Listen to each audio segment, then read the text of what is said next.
Shetani haogopi mimi kuwa na Biblia version zaidi ya 20. Haogopi. Haogopi mimi kuwa na King James version. Haogopi.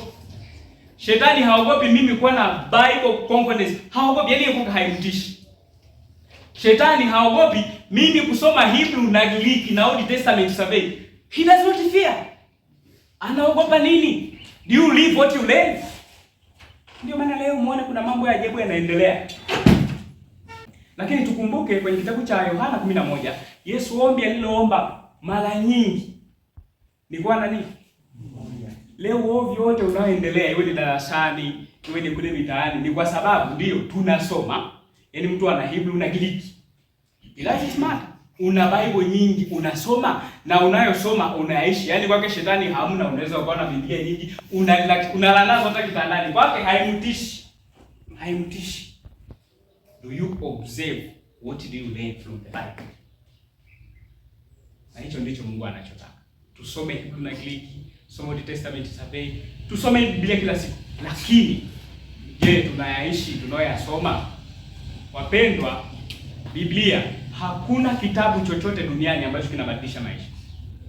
Mimi binafsi sikuwa hivi. Nilikuwa mtu wa ovyo sana, sio kidogo. Sidhani kama kuna mtu amechezea ujana kama mimi. Pombe nimekunywa. Sijui vyakula najisi yote mnavyosema nimekula, kama ni panya nilikuwa nafuga mpaka ndani. Nalala hapa panya wako kwenye nimefuga. Lakini Mungu alivyonionyesha hili kanisa la Waadventista wa Sabato, truly nimebadilika. Amen. Na nakumbuka siku moja wakati nilipokuwa form 4 2018, kuna kosa nilifanya moja shule la ovyo. Nikaacha shule. Nikaenda kwa dada yangu Mbeya. Walimu hata walisikitika kitendo hicho kifanya. Wakasema division 1 imefanya kitu kibaya sana. Kuna kitu sio story ya kumba kilikuja kikanishika kikanigongesha ukutani. Sikuelewa, alafu nikatoka. Nikaenda kumwambia sister. Akasema inawezekana. Ile mawazo yako kabisa nilikuwa nimeanza kuharibia. Alafu sister ni Mroma, kwa sababu mimi mwenyewe nimetoka kwenye nania wa Roma. Naambia hivi, kuna kitu hapa nataka nikizungumze about Bible. Unashika unachokisoma. Tumze. Sister alikuwa anatengeneza pombe. Mpaka sasa anatengeneza pombe. Akiacha pombe ndani na kunywa. Alafu si alikuwa juice hii. Anakuja kuwapiga watoto wake, anasema wao ndio wamekunywa ile pombe. Kumbe ni nani? Na akawa anawapiga. Niwaambie history ndefu, ila nitakufupisha. Ni hiki, nilipokuja kumwamini Yesu, nikawa nasoma Biblia, Mungu alinibadilisha. Na mpaka leo sijajuaga zile nguvu zilienda wapi. Kabisa sijajuaga zilienda wapi.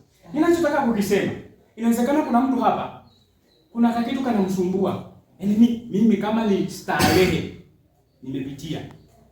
Si starehe gani ambayo inakusumbua wewe, ambayo mimi sikupitia na Yesu akasema mwanangu, hii yatosha, naweza kukubadilisha. Unaposoma neno, kuna unayesoma naye. Jamani, unaposoma Biblia kuna mwandishi huko hapo anakuelekeza. Bwana Yesu asifiwe. Na inabadilisha. Bible transform our life. Shetani haogopi kuwa nayo. Kuwa nazo hata 20, haogopi. Unasoma. Cha kwanza, unaposoma inakubadilisha. Ndio point ya msingi. Wenzetu walishinda yote hayo na kwenda katika utumwa kwa sababu walisahau kitabu cha Torati. Na baada ya kusahau, mfalme mmoja anaitwa Yosia, yeye alikuja kukiona Hilkia katika tempo, na alivyompelekea mfalme akatoa nguo, akahuzunika. Ishara kuhuzunika, moyo unauma. Na baada ya hapo akafanya transformation ya maisha. Na Biblia inashuhudia, inasema haikufanyika Pasaka yoyote kuanzia Waamuzi mpaka kipindi cha Yosia. Jambo gani linakusumbua ndugu yangu, ambalo nadhani Yesu hawezi kukubadilisha? Which kind of thing trouble you until now? Which you may think God can never change you. Please, mchana wa leo Yesu anasema Njoni pangu ninyi nyote msumbukao na kulemewa na mizigo. Yesu anabadilisha kupitia kusoma neno lake.